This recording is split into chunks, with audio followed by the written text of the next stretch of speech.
Hello guys, welcome to our channel. This is Teja. ప్రస్తుతం మనతో పాటు సీనియర్ జర్నలిస్ట్ భరద్వాజ్ గారు. నమస్తే సార్. నమస్తే.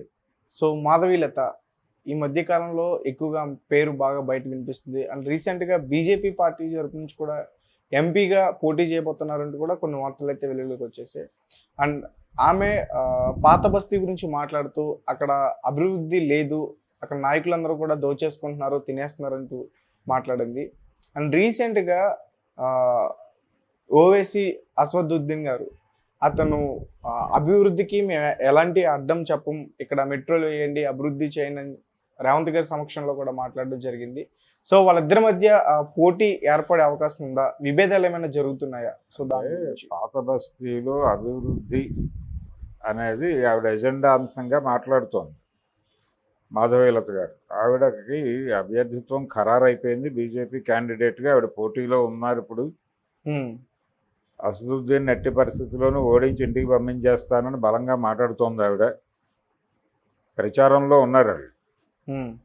కాబట్టి ఆవిడ ప్రధాన అస్త్రం ఏంటంటే అక్కడ చిన్న చిన్న సందులు ఉంటాయి, చిన్న చిన్న ఇళ్ళు ఉంటాయి, ఆ ఇళ్లల్లో ఆ సందుల్లో పడి మురికి జీవితం గడుపుతున్నారు వాళ్ళు.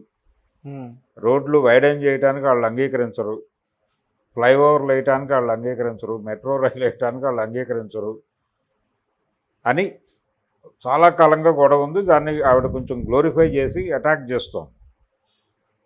ఈ టైంలో మెట్రో పనులు ప్రారంభించడానికి ఆయన రేవంత్ రెడ్డి గారు పచ్చజెండా ఊపిన సందర్భంలో అసదుద్దీన్ గారు మాకే అభ్యంతరాలు లేవు, మేము అభివృద్ధికి వ్యతిరేకం కాదు అని వ్యాఖ్యానించాడు.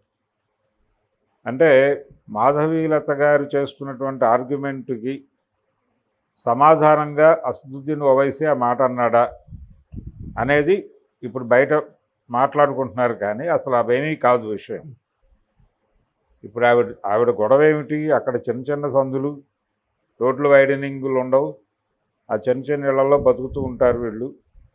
బోల్డ్ మంది పిల్లలు ఉంటారు ఒక్కొక్క ఇంట్లో. ఆ పిల్లల్ని చూస్తే నాకు జాలేస్తుంది, తల్లి హృదయం, నేను వాళ్ళకి ఏదో ఒకటి చేయాలని చెప్పి తపన పడుతూ ఉంటాను. ఇలా మాట్లాడుతుంది ఆవిడ ప్రతి వీడియోలో. ఆవిడ ఏ వీడియో చూసినా ఇదే గోల్ ఉంటుంది. తల్లి హృదయం అనే దాన్ని ఆవిడ హైలైట్ చేసి మాట్లాడుతుంది. అయితే ఈవిడ తల్లి హృదయం ప్రకారం అక్కడ రోడ్లు వైడెన్ చేస్తే ఆ చిన్న చిన్న ఇళ్ళన్నీ లేపేయాలి. లేపేస్తే ఆ చిన్న చిన్న ఇళ్లలోంచి లేపేసిన వాళ్ళని ఎక్కడికి పంపించాలి? హైదరాబాద్ చివరెక్కడో, ఊరి చివరెక్కడో ఇళ్ళు కట్టించి అక్కడికి పంపించాలి. అంటే వాళ్ళని ఓల్డ్ సిటీ నుంచి తరలించడం అనేది ప్రోగ్రాం. దీనికి భయపడే వాళ్ళు అక్కడ మా రోడ్లు వైడెన్ చేయమాకండి అని చెప్పి దశాబ్దాలుగా గొడవ చేస్తోంది. అభివృద్ధి కాదని కాదు వాళ్ళ ఉద్దేశం. వాళ్ళ ప్లేస్లో నుంచి వాళ్ళ నిర్వాసితుల్ని చేసే అభివృద్ధి వద్దు అంటున్నారు వాళ్ళు. మాకు ఏళ్ల తరబడి ఉన్నటువంటి జాగా ఇది, దాని నుంచి మమ్మల్ని బేతగాలు చేయించి బయటకు గెంటేయమాకండి ఇక్కడ నుంచి. ఇప్పుడు చార్మినార్ పక్కన ఏదో అమ్ముకుని బతుకుతూ ఉంటాడు ఒకడు, అక్కడ ఉంటాడు, ఆ ఇళ్లలోనే ఉంటాడు.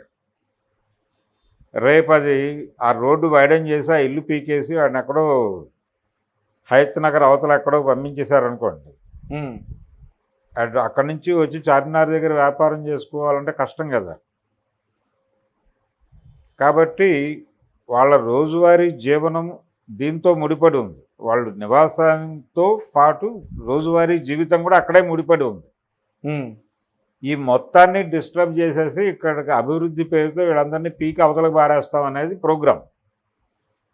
ఇది కాంగ్రెస్ పార్టీ అభివృద్ధి అన్నప్పుడు వాళ్ళు అదే భయపడ్డారు. అభివృద్ధి అనే మాట ఉగ్రవాదులు దాడి చేస్తున్నారు అని ప్రజలు భయపడుతున్నారు అని చెప్తారు. కానీ చాలామంది అభివృద్ధి పేరుతో ప్రభుత్వం దాడి చేయబోతోంది అనే భయం జనాల్లో చాలా ఉంది. ఇప్పుడు ఓల్డ్ సిటీలో మాత్రమే కాదు, అడవుల్లో కూడా ఆదివాసీలు అభివృద్ధి అంటే ఎందుకు భయపడతారు? వీళ్ళు ఏదో కడతనం ఇక్కడ అని చెప్పేసి వచ్చేస్తారు మన జీవితాల్లోకి, మన నిర్వాసితులను చేస్తారు. పోలవరం డ్యామ్ కడతారు, అక్కడ ఉన్నటువంటి వాళ్ళందరినీ నిర్వాసితులను చేస్తారు. ఈ నిర్వాసితులకు న్యాయం జరగదు. రెండవది, చాలా ప్రాంతాల్లో ఇప్పుడు ప్రభుత్వాలు ఇస్తున్నటువంటి గృహాలు, పేదలకి గృహాలు ఇస్తున్నామని చెప్పి చాలా పెద్ద ఎత్తున ప్రకటించి అక్కడెక్కడో గృహాలు ఇస్తారు. అవి ఎక్కడా కూడా వాళ్ళ వర్క్ ప్లేసెస్కి దగ్గరగా ఉండవు. అవి ఎక్కడో ఉంటాయి ఊరి చివర. వీళ్ళు పనిచేసేదానికి అక్కడి నుంచి రావడానికి ఆటోలకి వీటికి ఛార్జీలు అయిపోతాయి వాడి కూలి. ఇప్పుడు అక్కడే ఇల్లు అనుకోండి, నడిచి వెళ్ళిపోయి చార్మినార్ దగ్గర ఏదో పని చేసుకుని ఒక 500 తెచ్చుకున్నాడు అనుకోండి ఇంట్లో, 500తో వాళ్ళ పూట వెళ్ళిపోతుంది. ఇప్పుడు అతను తీసుకెళ్ళి హయత్ నగర్ అవతల ఎక్కడో పెట్టేస్తే ఈ ట్రాన్స్పోర్టేషన్ 300 అయితే 200 ఇంటికి తీసుకెళ్ళి ఏం పెడతాడు అతను? ఇది తల్లి హృదయానికి అర్థమవుతుందా లేదా అనేది చూడాలి. వీళ్ళు పెద్ద పెద్ద ఇళ్లల్లో ఉండాలి, లావిష్గా బతకాలి, ఇవన్నీ బాగానే ఉంటాయి ఐడియాలజీ. కానీ వాళ్ళు ఉన్న ప్లేస్లో సుఖంగా ఉండడానికి ఏం చేయాలో మాట్లాడాలి తప్ప రోడ్ల వైడనింగు, మెట్రోలకు అడ్డుకుంటారు వీళ్ళు, ఆ చిన్న ఇళ్ళు పెద్దగా ఉండాలి, ఇక్కడ కాదు అసలు వీళ్ళు ఉండాల్సింది, ఇవన్నీ దుర్మార్గపు మాటలు. ఓకే, తల్లి హృదయం కాదు అక్కడ. ఓల్డ్ సిటీలో ఉన్నటువంటి ముస్లిం పాపులేషన్ని డిస్టర్బ్ చేసి అక్కడ వాళ్ళు ఇంతకాలం ప్రత్యేకంగా కాపాడుకుంటూ వస్తున్నటువంటి యాంటిక్ వ్యవహారాలు కూడా చాలా ఉన్నాయి. వాటి మొత్తాన్ని రూయం చేసేసి దాన్ని అభివృద్ధి పేరుతో దానికి ఉన్నటువంటి ప్రత్యేకత మొత్తాన్ని కాలరాచేసి అక్కడ జనాల్ని కూడా తరలించేసి దాన్ని తిరిగి తీసుకొచ్చి దీనిలో మెయిన్ స్ట్రీమ్లో కలిపేసి అక్కడికి కూడా కార్పొరేట్లు వెళ్ళిపోతాయి. అక్కడికి కూడా అంటే వాళ్ళ ఫుడ్ హ్యాబిట్స్ అన్నీ గందరగోళం అయిపోతాయి.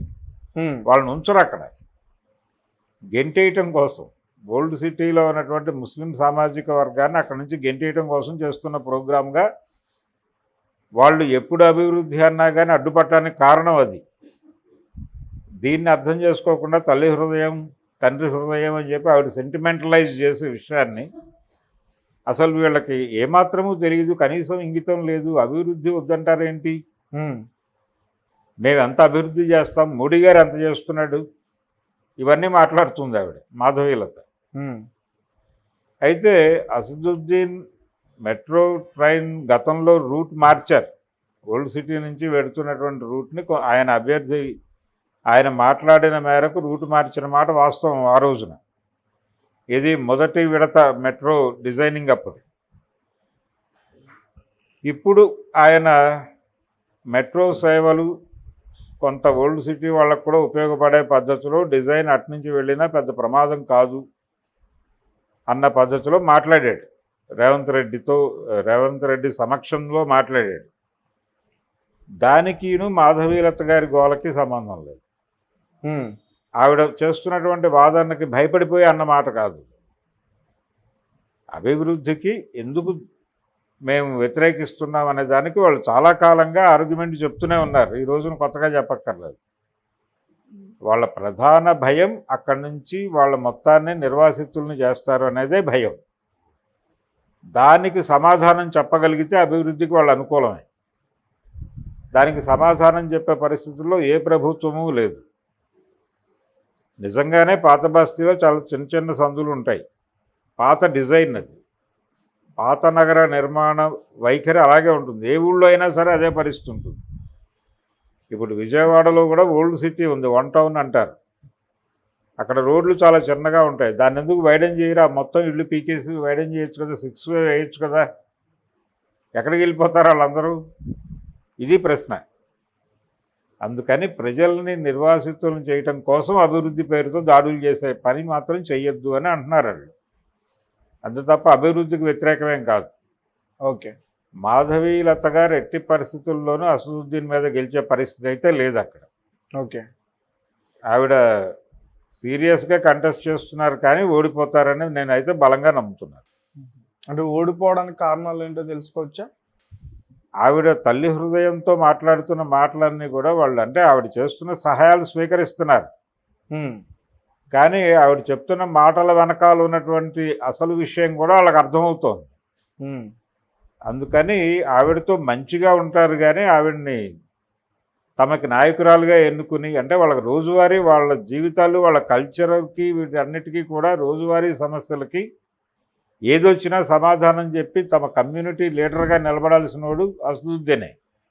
అంటే అక్కడ ఆ కమ్యూనిటీ ఎక్కువ కాబట్టి వాళ్ళు అతన్ని డిజోన్ చేసుకుని ఇప్పుడు ఈవిడ్ని భుజాన్ని ఎత్తుకుంటారు అనేది భ్రమ. ఈవిడ తల్లి హృదయం తండ్రి హృదయం డైలాగులన్నీ కూడా సెంటిమెంటలైజ్ చేయడానికి మాత్రమే. తద్వారా ఏదో నేను కొంతమందిని ఆకట్టుకుంటున్నాను అనేది ఫోకస్ చేసుకుని ఆవిడ ఎంపీ స్థానానికి టికెట్ సంపాదించుకుంది అక్కడ బీజేపీ నుంచి. అక్కడ వరకే ఉపయోగపడింది. గెలుపుకు దోహదపడే అవకాశం ఎట్టి పరిస్థితుల్లోనూ లేదు. ఆవిడ ఓడిపోబోతోంది.